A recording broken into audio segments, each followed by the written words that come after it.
Good morning and hello everyone. Thanks for joining and welcome to the Gartner review meeting.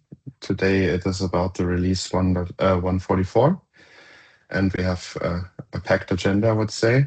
So we will first start with Alexander, who is going to present the encryptionConfig provider, which has been made mutable. Then Vincent will follow with the support of a new containerd configuration version. Then Marco will present the VPC MTU configuration support. Then Axel will follow with some configurable network probes for the problem detector. Plowman will take over then and presenting the autoscaling for PersistentVolumeClaims. Then Shreyas will take over and present some advanced options for AWS workers. And Oliver will finish the session with some best practices when it comes to Envoy.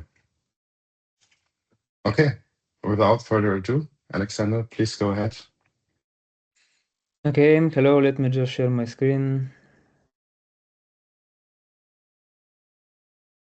So you should be able to see now.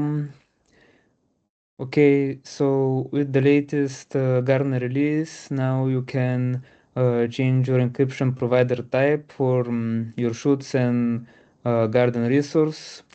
So actually the available provider types are ISCBC, ISGCM, and secret box. If you haven't touched this field, it would have defaulted to ISCBC. That was even before we added the different provider types. From these three, for the best security, we do recommend ISGCM, but it does need to have configured auto rotation. We also validate that you have configured your auto rotation in the maintenance window before you can actually enable the ISGCM provider for your shoot. Secret box is also a strong encryption provider as noted here, but it is relatively new and it is not FIPS compliant. So for changing the provider is just as simple as changing a single field in your shoot manifest. Let me just go to it. Like here we have QPAP server configs, encryption config, and the provider. For example, we can change it to secret box. With the different providers, you shouldn't find any differences in your shoot productivity. Let me just change it, and now when I change it, the reconciliation starts. It would actually be two reconciliations, one after the other, because we need to rewrite all the current etcd resources to the new encryption key. And also, if we go and see the shoot, we will see that key rotation has started as well, like right here, and it's in preparing phase. Another important note is that currently, as I said, we default to ISCBC, but in the future, we are thinking about defaulting to the one with better security, ISGCM. So this was mostly what I wanted to show you.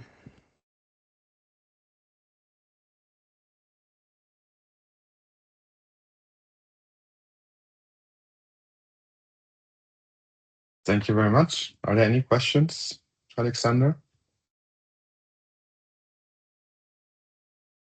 Any more questions? Then we can continue with Vincent's topic. Great. Can you see my screen? I guess so. Yes. Hi, good morning.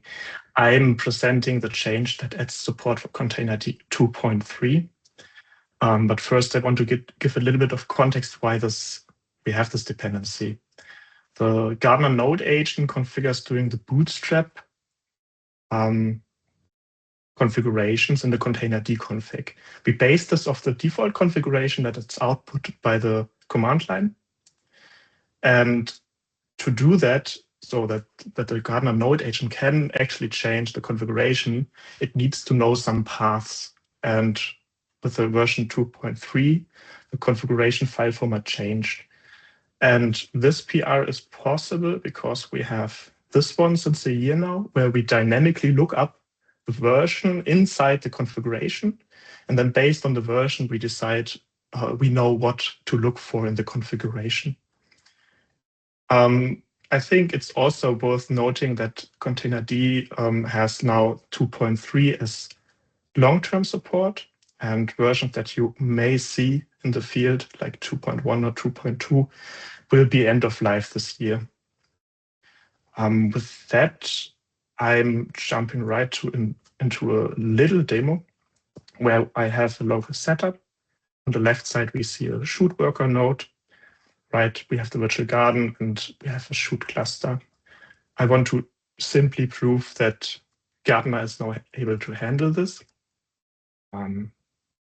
Inside the shoot worker node, we see that the version is 2.3. And if we take a look at the container deconfiguration, prep for the version, and we see it's version 4. And also now, last but not least, the shoot is healthy, and the demo pod is also running. And this is already everything I wanted to show. So nothing is expected from the operator. The Gardener manages this, so Gardener can use containerd 2.3 in the OS versions. Yeah, that's already everything I have. Thank you.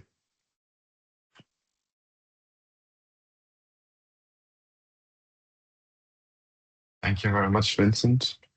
Any questions from the audience? Okay, maybe one question from my side. Vincent, did I get it correctly that it was not possible to use containerd 1.3 before this change, or has it some kind of backwards compatible? I think this, no, I think it was not possible to use the 2.3 before this change. Mm-hmm. And it just, I think at some point it rejected it in the verification. But because we have a hard-coded version check, if a version is before smaller than 3, then use this. But we have no version 4, then this case is not hit. And with this PR, we have this. Okay. Thanks for explaining. Sure. All right. If there are no more questions, Marco, stage is yours. Yeah, thanks. Start my screen sharing, and then I have something prepared on the left-hand side. So today we are talking about Jumbo frames and Gardener, and I've linked the issue where the discussion happened to explain what the current state is. And as you can see, that discussion is from 2018.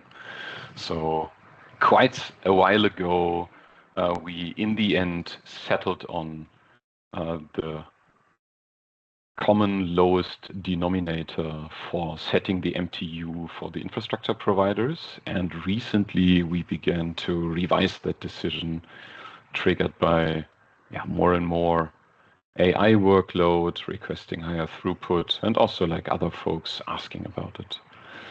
So yeah, now the goal is trying to make Jumbo frames available for every provider where this actually should work. And to summarize, the current state is that we have automatic MTU detection in the networking extensions, and we have automatic MTU detection in the VPN tunnel. So as long as you have your node MTU set correctly, everything just works. And now, like looking at the infrastructure providers and what they actually do. So on OpenStack, this works if your nodes bring the high MTU. If they support it, then this just works out of the box. The infrastructure provider does not get in your way or changes anything there. On AWS, we have a nice daemon set called MTU Customizer, which actively sets the node's MTU to 1460, although in theory, AWS does provide jumbo frames out of the box for the instance types which support it. GCP comes with a default of 1460, and the API has this configurable on VPC level, but we did not expose this so far. And the caveat is you can't really change it for existing VPCs easily, because the requirement is all VMs have to be stopped in the VPC in order to be able to change this. And on Azure, they just default to 1500, and the docs basically tell you, yeah, if you need a different MTU, do whatever you want on the nodes, like you don't get any help, API, or support from us. Do what is necessary. And here's like the changes we did recently. So one is in the GCP provider, which adds the option to have Gardener manage your VPC and still be able to configure the MTU. And as I said, this is something that is easily applicable to new shoots, but this is not easy. This is not allowed to be changed for existing shoots, as your VPC would need to be free of running VMs. Yeah, so this looks basically like this. In the networking config, now we have a new field MTU, and where you can set the MTU for the Gardener managed VPC. This doesn't work if you specify your own VPC and manage it yourself. Then you obviously can't configure this using the API, but you have to do this in your own VPC yourself. For AWS, the change that Axel did here was allowing you to switch off the MTU customizer daemon set, such that AWS configures the nodes in the way it thinks it's correct, using jumbo frames already if they support it. And you can still bring that daemon set back if for whatever reason this doesn't work for you. So this is something that is also like in the infrastructure config for the AWS provider, where you now have this new flag, enable MTU customizer. So for all new shoots, this automatically defaults to false. So if you now just create new AWS shoots, you automatically will get jumbo frames and not the reduced MTU count. For all the already existing shoots, this field will be set to true, because we don't want to change that without shoot owners interfering, right? So for all existing AWS shoots, this is something that people will have to change themselves. This is also like stated here in the docs, just to make sure we have a common understanding of this. And what is about to come for the Azure provider? Oh, the sweet irony here in place. We are going to introduce something like an MTU customizer to make it easier on people to get the MTU count they want, because Azure doesn't help you in any way with this.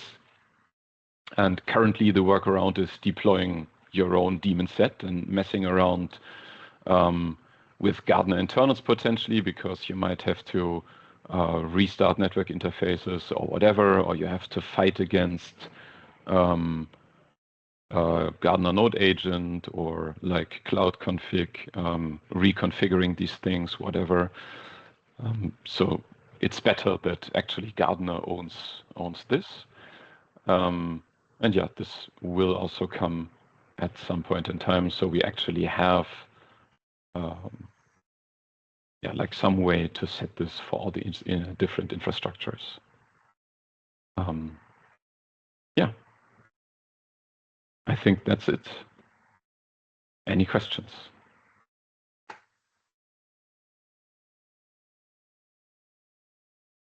All right, then I think I'm done.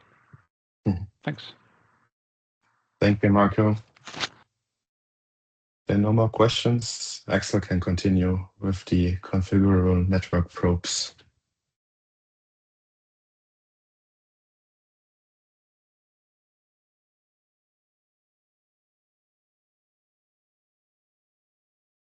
Axel, we can't hear you in case you're saying muted. something.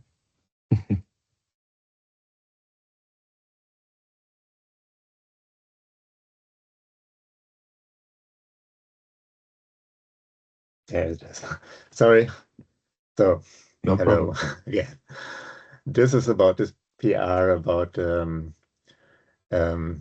configurable probes in the network problem detector. So we can configure on shoot level additional probes that are independent from the Gardner system. So they're independent of the shoot or the seat or the control plane. So you can specify your own endpoints and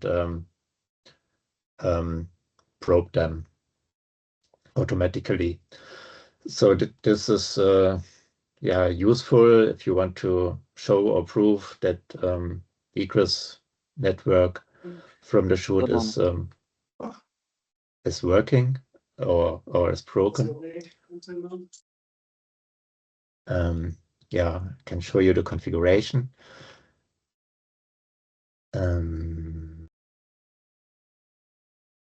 I added it here. Shoot level configuration was not possible before this change.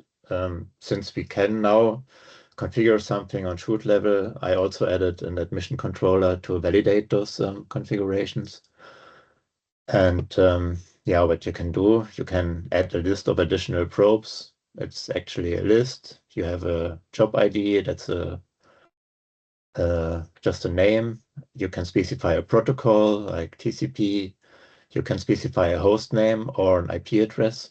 Another thing that I enabled is the ICMP enabled configuration. This was there already before, but it was the default was off, and you were not able to enable it via the shoot spec. So it was only configurable for a whole landscape. Maybe I just show the examples here for the additional probes. You have something like check registry, you choose the protocol TCP, you have the host name, and you have a port. You can also specify the IP address. As protocol, you can also have HTTPS to have the whole TLS connection. You can have ping. In that case, you don't have a port. And you can also choose a ping period, a probe period. The minimum is 10 seconds. I think that way we are sure nobody can do any DDoS attacks with this. And how does it look like? I can show you an example shoot. Here I have the provider config, the additional probes. I have the host example org, period 100 milliseconds, port 443. I have an HTTPS probe. I have a TCP probe. This IP will not respond, so it's not actually existing.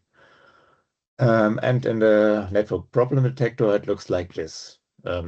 We see all probes like before. Here we see the failing probes. The additional probes are included in this overview here.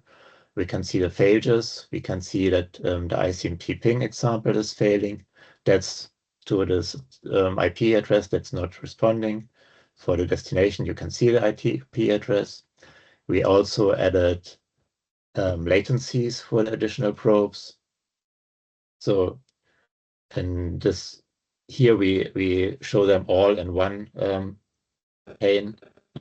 Here we have the TCP example, the HTTP example, and for the ping we don't see anything since they are all failing. Yeah, that's already it. If there are any questions, just ask. If not, then thank you.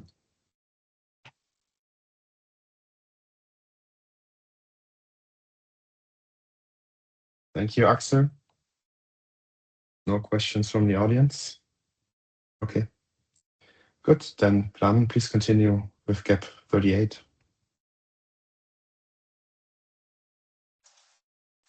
Okay, hello everybody. Let me just share my screen.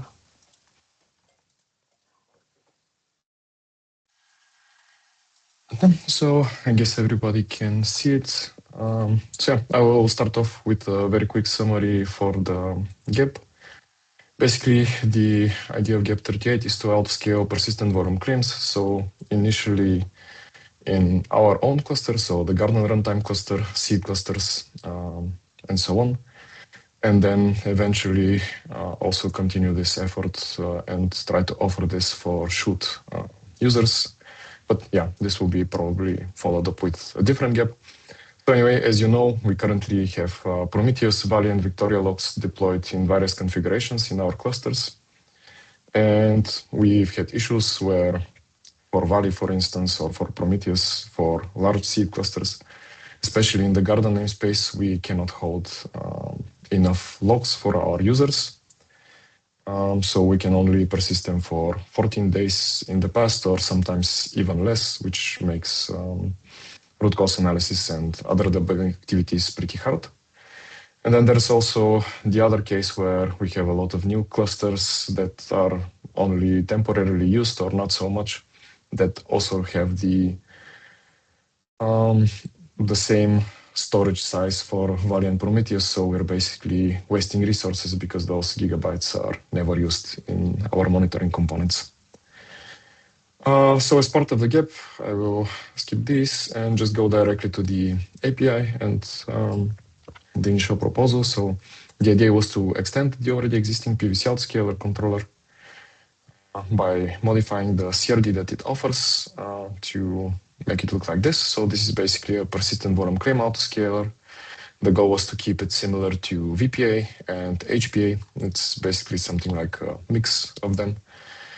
And it allows you to target some upstream or workload controller. So here you could directly target Valley if you're using Valley operator, or Prometheus if you're using the Prometheus operator, and so on.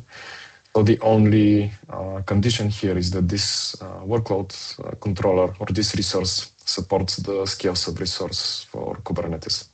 At least this is the condition for now. This is also similar to what VPA and HPA already does. Then with volume policies, you can specify how you want each of your volumes that are discovered for this workload to be scaled. Currently, I will only show one volume policy because this is right now the only thing that we support. But yeah, in the next release, we will also add this support for multiple policies where you can also have this glob or regex matching based on the name, which yeah, should come by the end of the month. Then in the conditions, operators can easily see persistent volume claims, which ones are being resized and so on, whether the recommendations were provided successfully, so whether the metrics were fetched, whether we calculated the proper target and so on. And then in the volume recommendations, we could see the what is the current state for each volume recommendation. So yeah, that's the gist. This is basically what I wanted to show. I mean, I will show a demo now, but yeah, this is what I wanted to say that we've now completed for the 0.20 release. So basically, we've implemented the API with the only caveat for this volume policy. And it could be now used in Garner. I think we already opened the PR to integrate the PVC autoscaler there. So little by little, we will, in parallel, just drive forward both completing the rest of the tasks from gap 38 and also testing this out on our clusters to hopefully get more experience with it. Okay, so now jumping quickly to the demo. Yeah, so what I've deployed is basically 4 things or 4 larger manifests. So the first one is just a pod, which has a persistent volume claim. And we decided to keep sort of like this old behavior where you could use a persistent volume claim autoscaler to also target just a persistent volume claim directly. If for whatever reason you do not want to or are not using a stateful set or deployment or whatever, then here we have a stateful set. And again, this time the persistent volume claim autoscaler targets now the stateful set directly to scale it. What did I do? And yeah, this is again a stateful set, but this time I wanted to show how that we also support cooldown duration. So basically cooldown means that after we do a scale, we will not do a second scale up for the next, for instance, here it's set to 10 minutes. So the idea is that we have some cloud providers that do not allow very fast resizes. So for instance, on AWS, we discovered you could do 4 changes to a persistent volume within 24 hours. So if there is like any other change happening or any other resize, we are limited by that. And then at the end, I will also just quickly show what happens when we target Prometheus. Okay then. So if I go to my cluster now, this is a Minikube cluster, by the way, but I will maybe go into details if I have time at the end why we use Minikube for the demo. And not kind. So yeah, let's get the pods. These are the current pods that are running in the cluster, 2 for the stateful sets. And then if I go to the monitoring, we have a lot, but yeah, you can see the main 2 Prometheus Kubernetes pods here. And then if I get the PVCAs, again, in the default namespace, I'll just output all of them, go through the last one. You can see this is used to target this cooldown stateful set. These are the volume policies with some settings that we defaulted when this PVCA was created. And then the condition telling us that all the recommendations are successful and basically we are ready to scale. Okay, so now if I go to my other window, I can use this script to just generate, for instance, this is the test pod, which was not targeted by anything.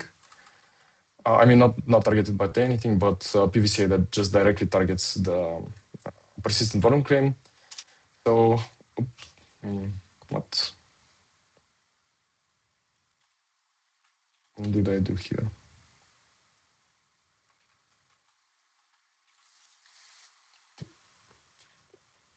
Okay, let me just copy paste this from my other window.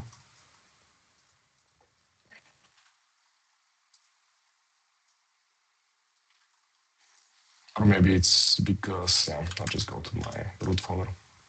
Okay.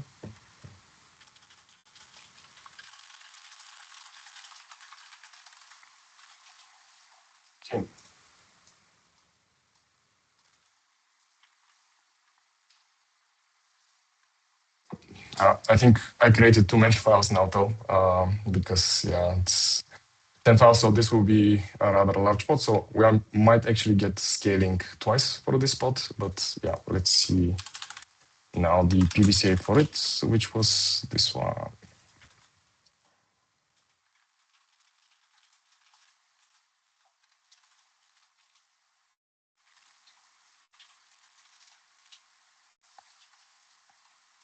And you can see that we now got the resizing condition that was changed, that it's resizing from 1 GB to 2 GB because it's passing the storage threshold and because I accidentally created 10 files, each of which are 100 megabytes.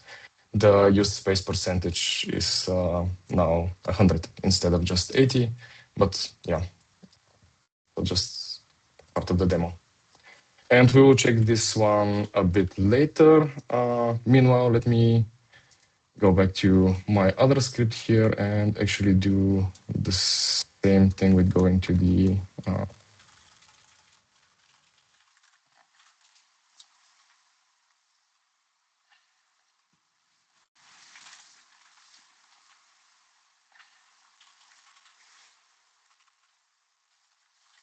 so because what I also wanted to show is that we can also scale based on inodes. So here I will create 60,000 files for this stateful set, and this should be, again, passing the 80% storage threshold that was configured in the PVC, in the PVCA, and we'll check this in a second, just as soon as this script completes. And then maybe for the Prometheus, I can just show what the PVCA looks, as we probably won't have time to also increase that one.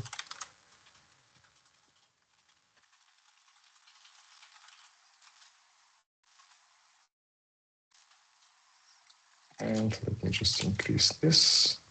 Yeah, so you can see that it successfully managed to find the PVCs, so both PVCs for the Prometheus. And yeah, if the storage size in them increases, they will get scaled. Okay, then let's go back here.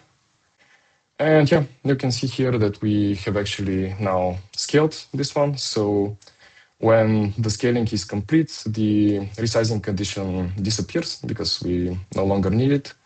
And we just can see here in the volume recommendations that the current size is now 2 gigabytes. The target size is also 2 gigabytes because we already did the scaling, and the use space percentage is only 50%, which is to be expected because now the new size is 2 gigabytes and we added 1 gigabyte worth of data to this PVC. Okay. And we probably won't have actually, Tim, how much time do I have? Do I have time to also show the cooldown, or do we have to go with the other topics? I think you can have 5 minutes more if you want. Okay, sure. Okay, so let's get the other PVCAs.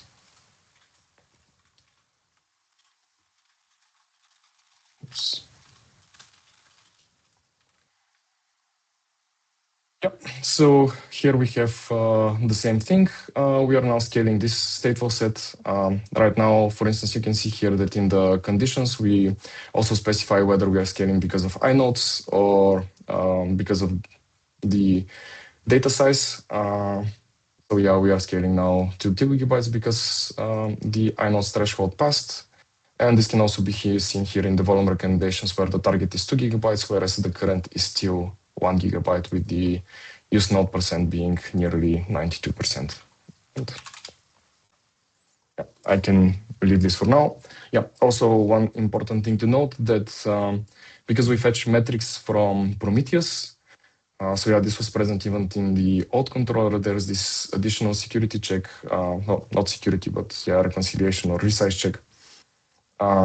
Because the actual size that Prometheus sees or that the kubelet volume stats metric sees for the disk will always be less than the provision size on the cloud provider because of some additional size that has to be kept for metadata, file blocks, and so on.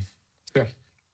We can't just check if the size that returns, that the metrics return is equal to the requested size, because they will never be actually equal. There are always maybe between 2 and 4% different.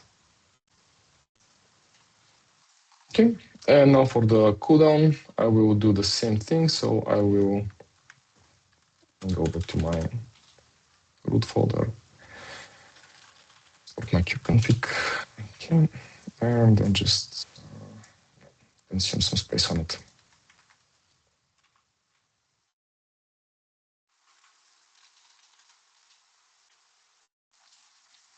Okay. Now we have to watch this one. So when it gets resized, I will have to consume space again, so that we see that the cooldown doesn't get prevents resize from happening.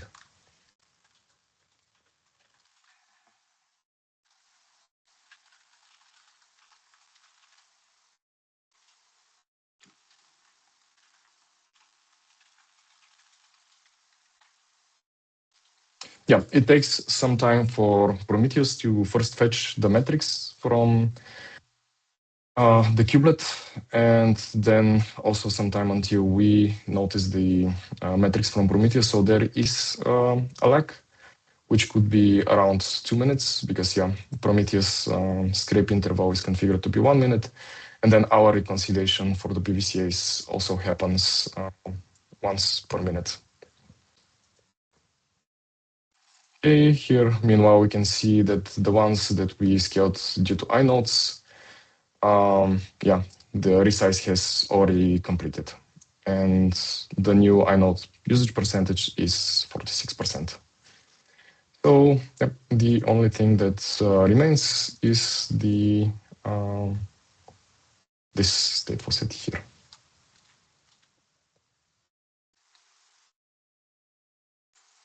Meanwhile, maybe while we wait for the detection to happen and the resize, I can check if I resize the correct one also. Yeah, should be. You could ask any questions if you have for the PVC autoscaler. But yeah, otherwise we just have to wait.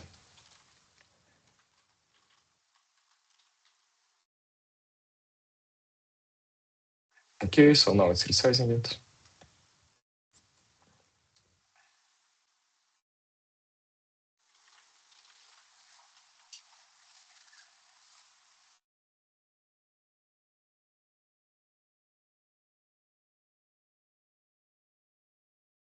And yeah, maybe here also, the last thing that we report in the condition is the actual information that we get from the PVC, status, which is put there by the CSI resizer, which is something that we depend on. And yeah, maybe I can go into a bit more details why I'm currently using Minikube. So it's a bit easier to demo the PVC autoscaler on Minikube because on kind clusters, actually, when you use this host path provisioner, and as far as I'm aware, at least until recently, there wasn't any other way to do dynamic volume provisioning without it on kind. So when you use it, the kubelet metrics actually report the whole space that is available to the kind cluster and not only the space that you reserved for the PVC. So the metrics that we get from it are not correct, and we can't do scaling based on them because it will the use percentage will also be calculated based on the whole storage of the kind cluster. With Minikube, this is not a problem. So let me now consume a bit more files here. So with Minikube, this is not a problem because let me just calculate how many I want to consume, maybe like 12. Because we can use the OpenLVM EBS provisioner, which correctly reports the to the kubelet the stats that are actually used by the PVC. And then one more limitation to have in mind is that the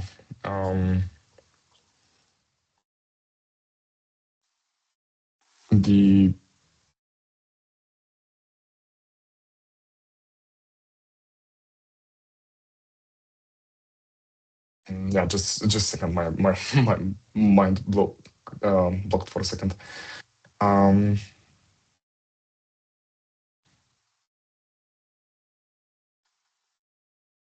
So yeah, I was going to say that for our end-to-end tests, we actually still do use kind, but we have a bit of a fake metrics server that is actually used to perform to get our correct metrics.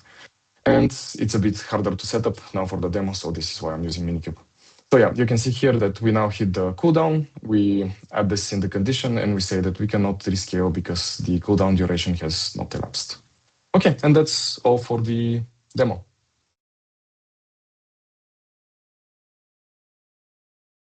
Thanks a lot, Plan, for the nice demo. All right. Then we have two more topics on the agenda. Shreyas will continue with some enhancements towards the AWS worker configuration. Yes. Screen is visible, right? Yes. Perfect. So in the last couple of months, I was exploring how do we enable Gardener AWS root clusters to be able to use EFA-enabled instances to enable AI workloads on, let's say productive grade AI workloads on Gardener shoots. So as part of that, I had made some changes to the AWS extension, and that's what I'll be presenting today. Yeah, so first off, what is EFA?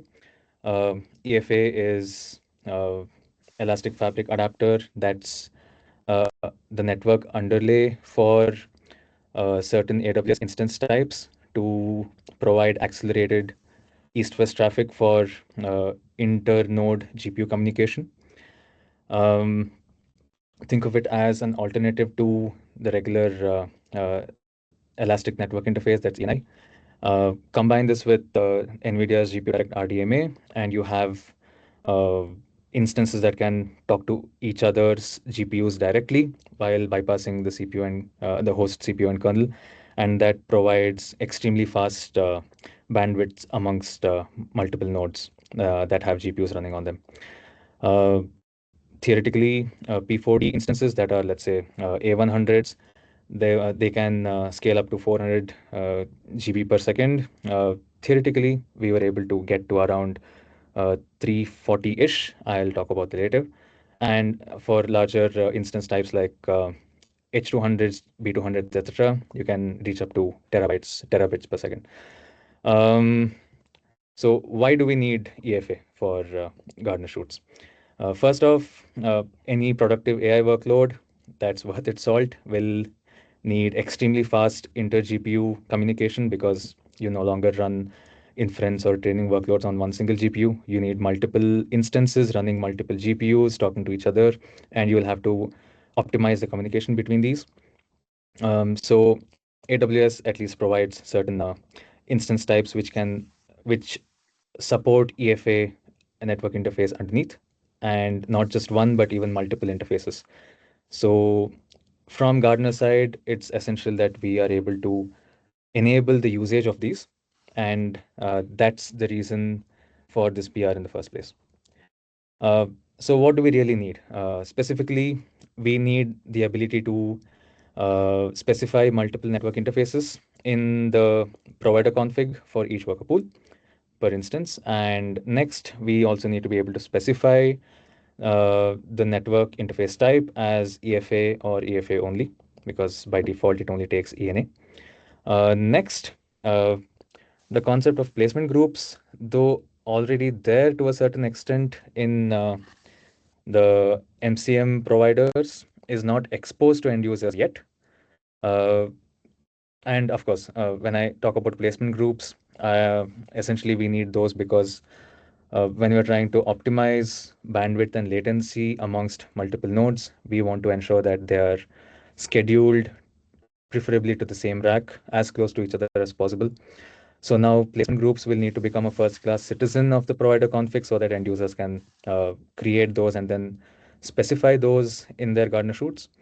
And finally, there are certain instance types, the high fidelity ones like H200s, B200s, GB200s, etc. Those cannot be obtained on demand from AWS because they're high in demand. So we need specific capacity reservations for these in advance. And for certain instance types, we also need to specify that these are ML capacity blocks. That's the only way to actually obtain these. So the PR adds all four of these to the worker config. I'll go through each of them in detail. So the first change was network interfaces. This is what you can now specify in the provider config in the worker pool. For example, if you look at a P548X large, that exposes 32 EFA network interfaces, and of course, one regular ENI interface is always required. This is how you can specify your network interfaces. The mandatory fields are the type, which is either interface or EFA only, the device index and the network card index. Since this has 32 EFA indexes, network interfaces and one ENI, you have a total of 33 network interfaces being defined here. And of course, that would lead to extreme bloat in your shoot spec. So we also have an option for specifying network card index ranges, and that essentially expands the. So essentially, the extension expands the range during runtime when creating the instance. So essentially, you're able to specify a range of network card indices with a static device index and a type. So that's just a convenience function.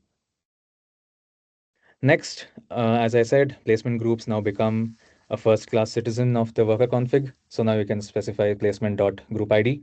This is the placement group that you would have created in AWS with, let's say, policy as spread or cluster, etc. Ideally, you would want cluster in this case because you want nodes to be closely placed to each other. Next, you have ML capacity blocks. The way you specify it is via instance market options.market_type as capacity block, or you could also use interruptible capacity reservation. And of course, you will also have to specify your capacity reservation ID because that's the prerequisite to be able to provision instances of market type as capacity block. So this is what your overall shoot spec would look like after, let's say, if you're using all three of these. Under your workers section in your provider config, you would have the worker config, which specifies your network interfaces. You will have your placement group, and you will have your market type as capacity block with your capacity reservation ID. So to validate this, along with help from Sujana from the Garden Linux team, we were able to run certain nickel all reduce performance tests on a worker pool with two P4D24X large nodes. Those are A100, so each one comes with 8 A100 GPUs and 4 EFA NICs each. And as I mentioned, the theoretical ceiling was 400 Gbps. We were able to achieve 342-ish Gbps.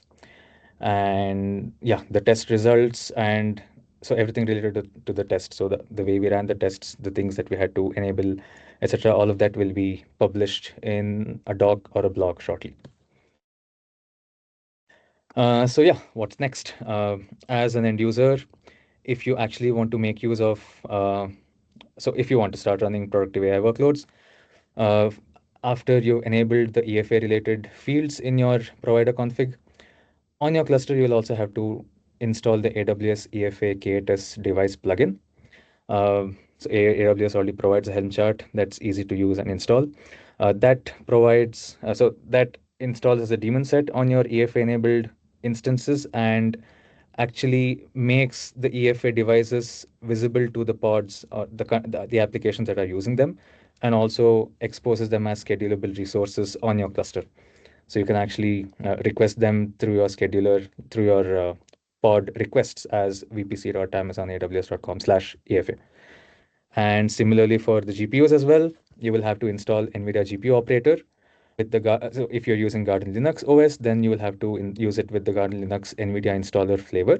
That's also available in their repository, and that installs your NVIDIA GPU drivers, container runtime plugins, etc. So that also makes the GPUs usable and visible in your cluster.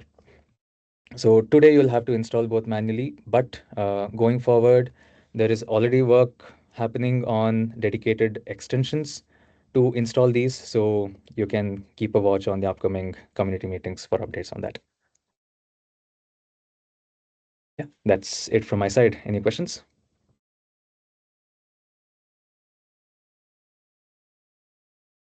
Okay, if not, then thanks for your time. Thanks a lot, Reyes, for the presentation. Okay, then we can close with the last topic from Oliver. Yeah, hello, good morning. I have another Istio topic for you today. And it's about configuring our Istio gateways, let's say correctly, for the edge case. So when Istio works as a gateway at the edge of a cluster. There, I already started. There are best practices from Envoy for this case. Here they are listed in the documentation, but for some reason, Istio does not apply them automatically for the Istio Ingress gateways. So we have to do it via Envoy filters.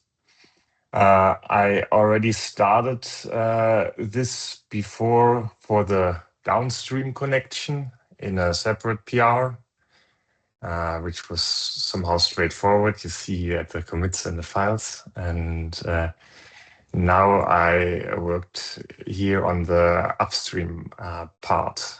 So the let's say the connections between Istio and Cube API server, Plutono, Prometheus, whatever is exposed. And this thing is not that easy to configure. At least it's not possible to configure it in a static way with just one Envoy filter. So there are so many different cases, like every endpoint is using different ports. Every endpoint has different configuration in whether it's like layer 4 load balancing and there's only TCP traffic, or layer 7 where you have HTTP traffic. And then there are different cases, like use downstream protocol upgrade to HTTP2 and whatever. So there are a bunch of different configuration options, and Envoy has different places where to put the configuration adaptation. And yeah, that was not possible with the static configuration. And but there's no thing you can't resolve with another controller.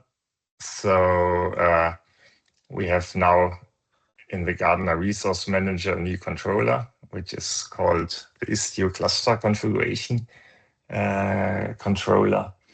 And basically this controller is applying those Envoy best practices for all destination rules it finds. And yeah, it considers all the different cases I enlisted, and yeah, it should work out of the box for, let's say, Gardener core endpoints, but also for other endpoints, because it's working on the destination rules. So if you have an extension, and the extension is creating a destination rule, this controller will start working and configure it according to the best practices.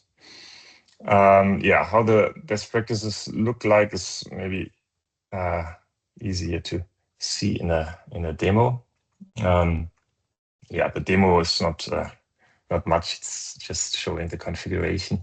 So I have a local setup with one shoot, and yeah, I walk you through the changes. So the controller is we are here in the Istio Ingress namespace. So that's the place where all the Envoy filters have to be created, and the controller is creating one Envoy filter per namespace.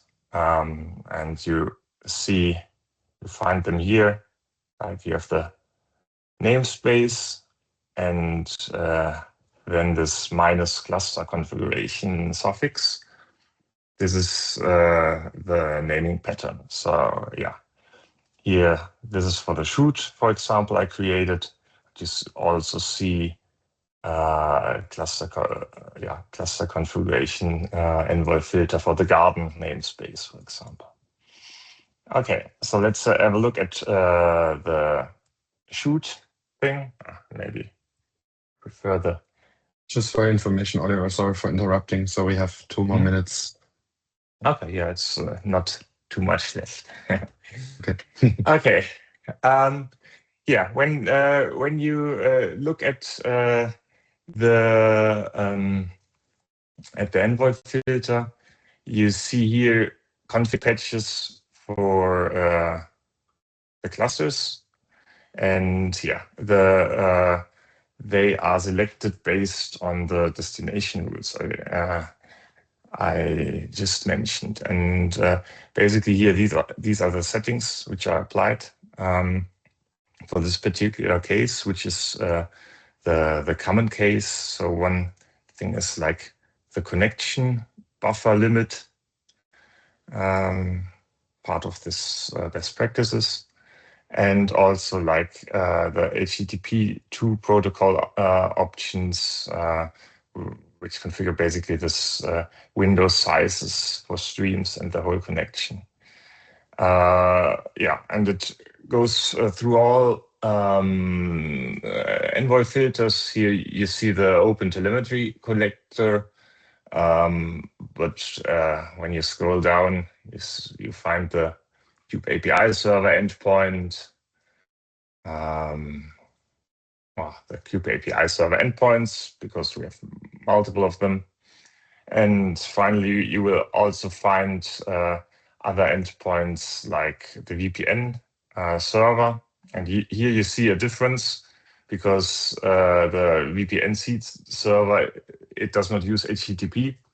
So there's only the TCP related configuration applied here.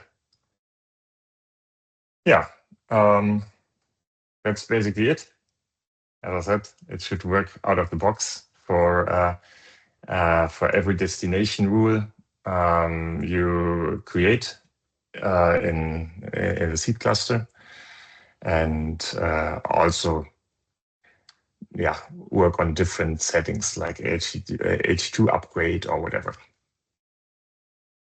Okay, yeah, and last thing, the reason for this was we noticed some behaviors like that Istio Ingress gateways were consuming much memory, or that we had stuck connections because the stream window was stream window size was exhausted, and yeah, with these changes we hope to fix all these things. Yeah, any questions?